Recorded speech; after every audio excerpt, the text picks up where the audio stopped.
So, what's up mga keepers? Good morning. Yan, for today's video is magpapakain tayo ng na-harvest natin ngayon na BBS. Yan, no? Ito kaganda yung na-harvest natin na BBS. Yan, no? Solid. Walang kasamang balat. Kaya ito yung kinagandaan dito kayo dun sa Aquatics na BBS. Yan, no?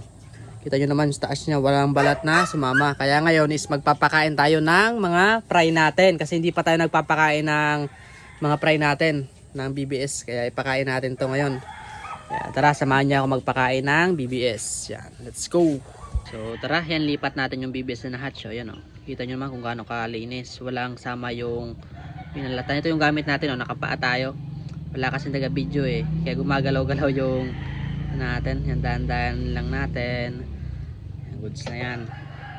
Papakita ko sa inyo kung gaano kaganda yung BBS na binibenta ni dun sa Aquatics. Yan, oh. Di ba lahat ng na-hatch lang yung ma-hatch natin talaga, hindi kasama yung binalatan, no? Kaya ito yung kinagandaan dito sa BBS na ma-promote ko ngayon. Hindi tayo nagpo-promote ng hindi magagamit nyo or hindi ma-isda nyo. Yan, o. Kita nyo naman, no? Grabe. Full drip sila. Yan. Siyempre magpo-promote tayo. Tinetest muna natin kung quality ba yung product na ipo-promote natin. Hindi tayo basta-basta magpo-promote kung hindi naman quality, di ba? Yan, oh, kita nyo naman, oh. Kung hindi nagpapagana sa isda, hindi tayo niya magpo-promote. Alam na natin pangit, ipo-promote pa natin. Wag nun. Wag ganun. Dun lang tayo sa tuna, yan, oh. Kita nyo naman. Orange na orange. So ganda ng pagkakahatch. Mas maganda mga bossing, gawin nyo kapag bumili kayo nito, i-hatch nyo ng 36 hours. Yan, o. Kasi kung 24 hours, konti lang yung ma-hatch nyo. Pero kapag 36 is, yan, medyo madami yung ma-harvest nyo. Yung mga firecracker natin, ang ganda. Yan, walang cut-cut to, ha.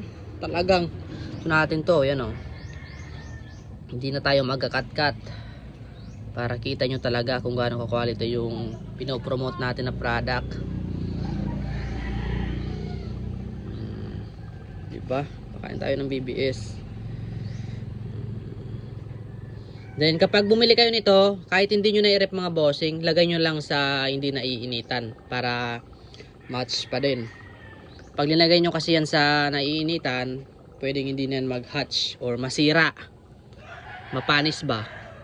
Kaya marirecommend ko sa inyo kapag bumili kayo nito, wala kayong rep, is lagay nyo lang sa malamig na to, yung hindi ba naiinitan, nasisinaga ng araw.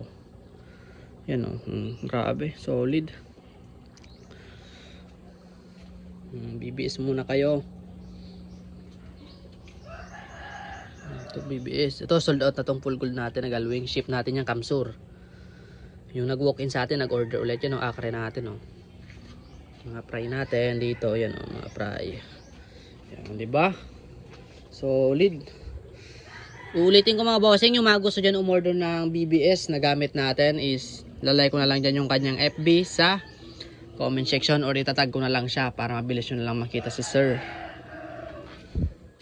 Kaya ayan, tapos na tayo. Sambagsak muna. Kamalma. Then kung nakaabot kayo sa video na to, don't forget like and share, follow para updated kayo sa aking mga video. Thank you guys, yan, oh, solid.